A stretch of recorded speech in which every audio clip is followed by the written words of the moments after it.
Hello and welcome. This is my review of Judas. This one's a very moody song, and I think one of the things to focus on here is just the production of the beat, which is played throughout, and how that works. So going to that, you have this heavy trap beat that goes throughout. Here, the things that really stand out to me is you have a very heavy hitting kick drum.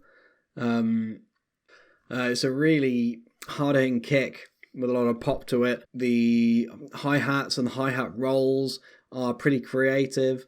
They have great panning on them. They go up and down in pitch, they go up and down in velocity.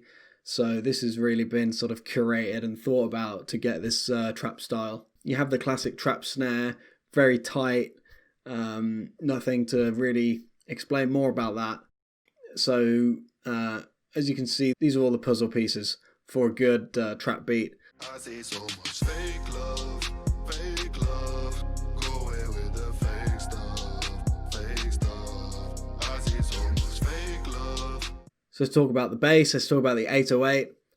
Really awesomely mixed with the kick here. You just have this popping kick coming through the front, and out the back end, you have this really loud, distorted 808. The 808 has some nice slides to it.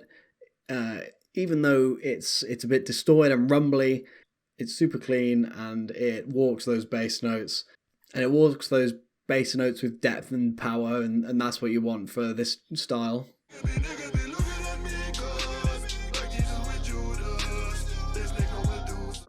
So you also have these sort of haunting church bells. And not only do you have these big sort of church bells in the background that come in and out in the breaks,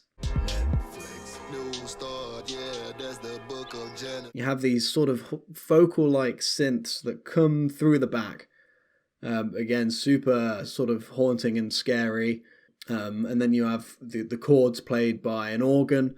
Again, this is sticking with the theme of religion and church, essentially, being sprinkled in here. This brings me onto, the chords that are used here, which again, they're very haunting, and you have this F minor with the C in the bass note. That really gives it this minory, this real down low sort of sad tone in the chord progression, which comes through in the song and the lyrics and as well.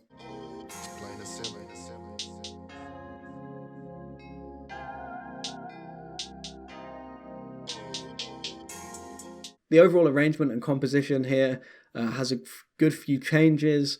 I like the fact that it's got a proper bridge in it. It's not just, verse, chorus, verse, chorus.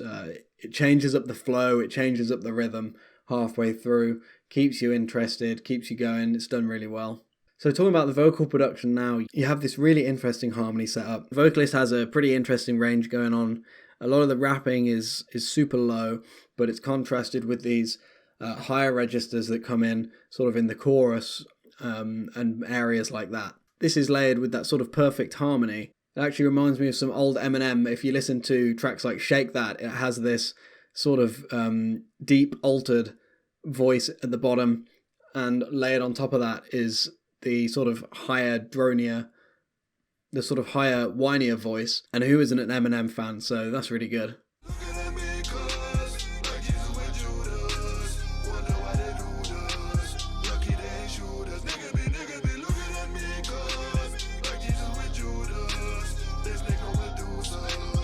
You have other good little bits of vocal trickery here. You have doubled up vocals to get emphasis on those important lines, on those important words.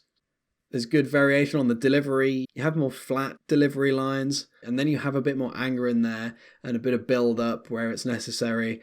There's good range of emotion being shown. The only thing I will say a little bit about the vocals is occasionally maybe it's even a little bit too low. And it sounds like the vocalist struggles a little bit sometimes just to hit those really low notes, which is not easy to do. But he does manage it. There's nothing wrong, but it sounds like a struggle.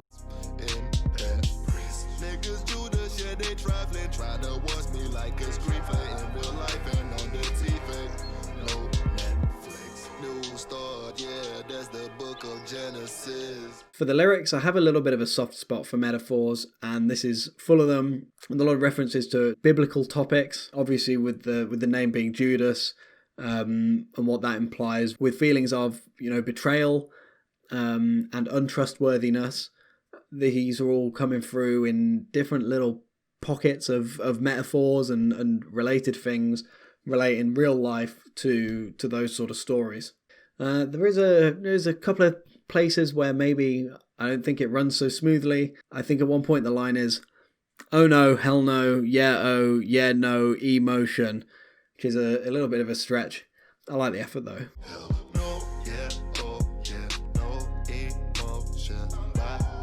For me, the chorus is just the best part of the track, where everything sort of comes together and swells up. You get a bit more layering, you get a little bit more effort.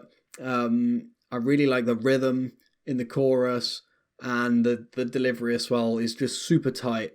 Sometimes it feels like the verse is just bridging the gap, right, between listening to that chorus and then listening to it again with a bit more information.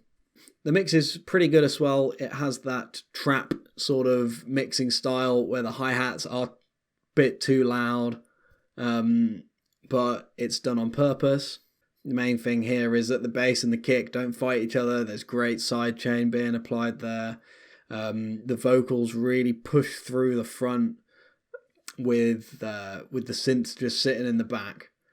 The video, again, just fits the theme. Has a good variety of shots. It's got good effort on the locationing. Nothing else really to say here apart from it just fits the bill. Overall, I really like this track. It's got enough variation in it from the beat to keep it going through its full run length. It has a good original delivery with some original thoughts in there too.